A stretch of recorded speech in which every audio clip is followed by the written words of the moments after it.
Hi, I'm Scott Flowers with the Cloud Ninjas. Today we're here to continue our series on the Dell Precision 7920 rack, or the R7920. In this video we're going to specifically focus on drives. Let's get going. Hey, thanks for stopping by today to learn a little bit more about the Dell Precision R7920. Do us a favor, if you find anything that helps in this video, click that like, smash that subscribe. All right, let's hop in. This video will be dedicated to drives. So what we're going to do is a good overview. We're going to start off by showing you the different compatible drives. We're going to talk about the different interfaces, the max speeds and sizes. We're going to show you how to physically install them. We're going to show you two testing tools at the end that we really like, HD Sentinel and Dell Diagnostics. So yes, there's going to be a lot going on in this video. Let's get into the good stuff. All right, so let's talk about the compatible drives, and really before we do, we got to talk about the chassis option. So this chassis right here is an 8-bay large form factor. With the large form factor, it's great because you can put in large hard drives. That'll be great for storage. And if you want to put in SSDs, all you have to do is get this little converter, and on our website you'll actually find this converter. You can buy the whole kit, the tray, converter, and the SSD all together, so you don't have to run around and put it all together, and then we can overnight it if you need it for something urgent. We can ship international, we can ship all over if you need to, but those will be some of the just general form factors that you'll see. So that being said, what drives are compatible? Well, you're going to have SATA solid-state drives, you're going to have SAS solid-state drives, you're going to have SATA hard drives, and you're going to have SAS hard drives. No, unfortunately, NVMe is not compatible, at least not with the backplane. You can use some M.2 NVMe's, and we'll get to that here shortly, but as far as your main drives that you're going to be using, you're going to have SATA SSD SAS SSDs, and then the SATA and SAS hard drive. So with SATA SSDs, Dell spec sheet's a little bit outdated. It's going to show 1.92 TB is the max you can put in. You can actually put in 7.68 TBs, and we haven't actually tried the 15 TBs, but I wouldn't be surprised if you could put it even higher, but that's what we show is 7.68 TBs, and it's going to be 6 gigabit per second. And with SAS, we've also put in 7.68 TBs, and it's going to be 12 gigabit per second, so it's going to be faster, but SAS does cost a little bit more than SATA, so if you want the extra speed, you are going to have to pay for it. Now with SATA hard drives, it's going to show 12 terabytes on Dell spec sheet. Again, a little bit outdated. We've put in 20 terabytes, and I wouldn't be surprised if someone drops a comment down below and says, hey, I've actually put in a 24 terabyte, but 20 is the highest we've put in for both SAS and SATA. With SATA, you can put 7.2K RPM, so it's going to be a little bit slower. With SAS, you can put 7.2K, 10K, or 15K, but I will note with SAS hard drives, the ball bearings are going 15,000 times around a minute. They will wear out, and over a couple years, it's good to make sure you have spares on site, so that's one thing that I recommend if you are using the big SAS hard drive. And as mentioned, you can use NVMe with M.2s in a PCIe slot. That's the only way that you're going to be able to get NVMe to work. And as soon as you do that, you will limit the amount of GPUs that you can put inside. So it's one of those things you might not necessarily want to do, especially if you're using this as a GPU server. So those are going to be the types of drives that you can use in the different speeds and interfaces. All right, now that we've showed you all the fun stuff, let's show you how to actually install, which is super easy because these are hot swap drives. But before we do, I'm going to grab my ESD gear. Be right back. All right, I have my ESD gear on. We're safe to work on our machine. So let's say we wanted to upgrade this to a solid state drive. So one of the things we had mentioned, you will need your converter. So this will be the kit that you need, so you can grab your SSD, put it in the converter will go into the tray. So we'll go ahead and we're going to remove this old 2 terabyte drive. Great back in the day, but now we're going to upgrade to solid state drives, which is going to be a much, much better performing drive.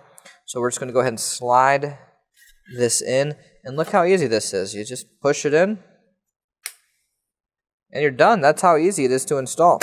Sometimes it will get stuck right here. When it does, you might have to push. There's a little lever right here that sometimes you have to push, and then you can make sure you get it all the way in. But that's it. That's how easy it is to install these drives. So it's one of the things we always say, hey, if you're looking to increase the performance on your 7920, one of the best things you can do is install SSDs, replace some old hard drives, extend the life to it, better performance. It's a great deal overall. So that being said, if you go to our website and you do want the converter kit, or you do want hard drives, you can pick the options out there, or you can contact our sales team and we can definitely help you out. So next what we're going to do is show you the two cool tools we like. HD Sentinel, which is great for testing power on hours and health scores, and we're going to show you how to test with Dell Diagnostics, which not only tests the drives, it's going to test the whole server. It's going to make sure everything's functioning properly. So both of those are great tools to use.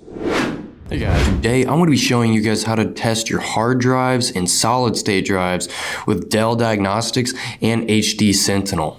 So let's go ahead and get started. First, we're going to go ahead and get started with Dell Diagnostics. So the first thing you want to do is go ahead and boot up your server. Once you boot up your server, you want to go ahead and press F10, and this will go ahead and bring us into the lifecycle controller. Once we're in lifecycle controller, we can go ahead and scroll down to where it says Hardware Diagnostics. And then we want to go ahead and click on Run Hardware Diagnostics. And then you'll get this little warning right here. So it's just going to say it's going to take several minutes, so we can go ahead and accept that. And this will load us into Dell Diagnostics. So actually getting into Dell Diagnostics and actually running the test is pretty simple.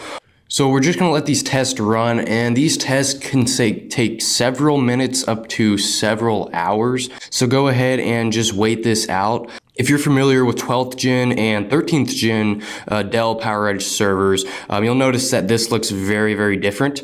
In the 12th gen and 13th gen, you can actually see the different tests on the left-hand side of the screen, and you have a lot more information on the middle of the screen. And it's just a lot more simpler of a screen, but it's just going to go ahead and run through all of these tests. And at the bottom, you can pause these tests if you want, and then you can also see like what test specifically is running at that current time, an estimate of how much time is left for that test. So like I said, these tests are going to take a little bit of time, so I'm going to go ahead and fast forward. So once that final test has stopped running, it'll go ahead and stop.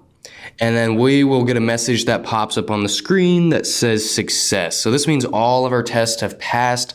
If you had any issues, then you would get an alternative message saying like, hey, these tests failed. And at the very end here, we can actually view all of the information and all the different tests that were ran. And this screen's a little bit more similar as to something we'd see on 12th gen and 13th gen PowerEdge servers. But yeah, we can go through here, see all the test results for each individual test, which is pretty neat. Information about the system health, the configuration, and we can even go into the event log, which is pretty useful. So that is how we do Dell Diagnostics and how we can test our hard drives, but also, everything else in our system. And if you really want to see if your system is healthy, then go ahead and run Dell Diagnostics. It'll give you a lot of information if all the components are working the way that they should. So now I'm going to show you how to test your hard drives with HD Sentinel. Alrighty guys, so I have HD Sentinel pulled up right now, and as you can see, we currently have 2 drives plugged in. We have this installed into a storage array where we like to plug in multiple drives at a time so we can test those drives. HD Sentinel is an awesome tool because you can see things like the power on hours, which is great, especially when you're buying used equipment. You can see how long that drive has been in use. You don't want to be using drives that have been, heavily used, because then you have a higher risk of drive failure. And that's one of the reasons why HD Sentinel is such a cool tool. But as you can see, we can just go ahead and plug a drive into the array, and it'll automatically populate within the software. Like I said, lots of information. It'll give you health scores of the drives. As you can see, the 2 we have up top, they have 100% health score, while the one at the bottom has a 99%. So all pretty good. So I hope you guys found this video useful, and if you did, go ahead, smash the subscribe and leave a like. If you're interested in purchasing a custom built server, or you're looking to buy some drives, we do have plenty of those in stock, so you can go reach out to us at sales@cloudninjas.com, sales@cloudninjas.com. Anyways guys, thank you for stopping by.